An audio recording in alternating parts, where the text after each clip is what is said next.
Hi there, and thanks for joining me for Family Research Tips. I'm Holly Browning from the Lebanon Public Library, and today we're going to talk about using military records for your family research. Now, military service is obviously a huge part of a family history. Wars they impact a family in many different ways. There are, unfortunate deaths and casualties, and we all want to know the most we can about our loved ones that have served, especially our loved ones that have served in wars that no one is around to remember, or wars probably previous to World War II. So with that being said, prior to 1902, the government had to come up with an easier way to compile all of their military records. And what they did was they came up with something called a CMSR. And the CMSR stands for the compiled military service records. And what it is basically, it's actually like an envelope that they call a jacket, okay?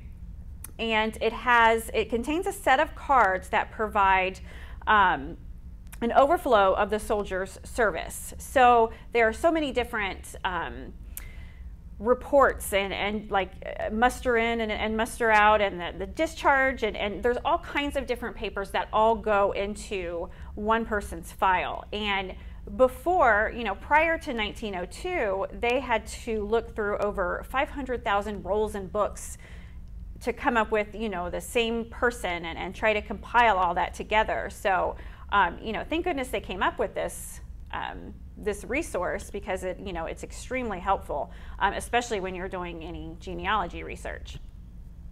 So, the info from each card is it's taken from a type of original record. So it's going to have a card number, and it'll tell you, where that you can find that in the muster book or the large roll.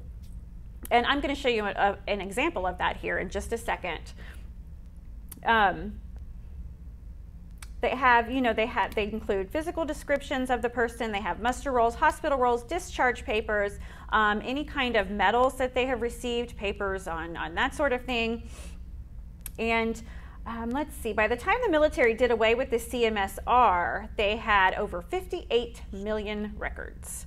So basically, this covers everything, every war prior from 1902, which I believe I have written down. It says, okay, so available from the Revolutionary War to the Philippine insurrection. And forgive me, I don't know when that was, but obviously prior to 1902. So on a side note, most of this the collection is mostly for volunteer. It's not your career military person. So, not someone that, is in the Army as a career soldier. So, we're talking that people that were enlisted to fight, that were drafted, that kind of thing. So the records are held at the National Archives building in Washington, D.C. And there are, two different ways that you could go about that. You can order the records remotely. You can order them from the actual building, copies, or you can try to search them online, which I'm going to show you how to do here. Now, I know I've showed you before, there is Ancestry has a lot of the military records, but you do have to have a subscription.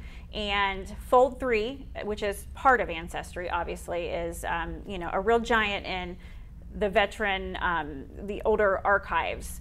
But you also have to have a subscription. So I have pulled up here the National Archives, basically, and it's www.archives.gov.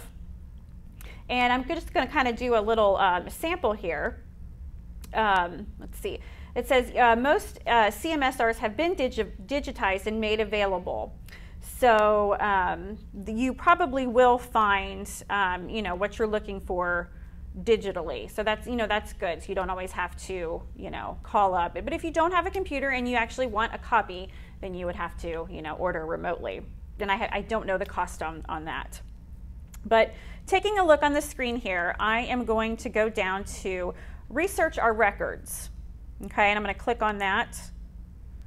Okay, And I'm going to go down a little bit here. And we're going to go to Research Military Records here in the middle. So I'm going to hit that. And then for this demonstration, I am just going to obviously go to Army. They have them separated by branches. Also, if you go down, they also do the research by war or conflict. So it's really nice. But for this, let's go to Army, because it's going to bring up exactly what I want. And that is the pre-1917 Army records. So we're going to hit on that. And the great thing that I love about Archives.gov is all the information that they have on the side, the information that they give you to explain what you're looking at, you know, military service, what pensions are. It actually has a spot where it tells you what exactly a CMSR is. So we have it down here. So here we go, compiled service records here. We're going to hit on that. And basically, it gives you, you know, a little outline of what these CMSRs are, what is contained in them, and an example, which I'm going to show you. And like I said, they call those the jacket. So this is an example here of a soldier in the Civil War. And this was the 101st Pennsylvania Infantry. It has names, and then, like I said, with the cards, the card numbers, it'll tell you where to look on a certain muster roll, or, you know, like their big microfilm holdings, where it would be located. And then you have, let's see, what other examples do we have here? Here's an example of a CMSR, like a muster-in card from the Civil War. And the things that you can glean from it, you know, are really important. They have names, they have age, where they were mustered in. You know, there's so many different things that you can get from these military records. A lot of the times we have no idea what, you know, our ancestors really look like, and I know a lot of them give a complete physical description down to tattoos of what your ancestors, you know, would look like. So many things that they have, the battles that they were involved in.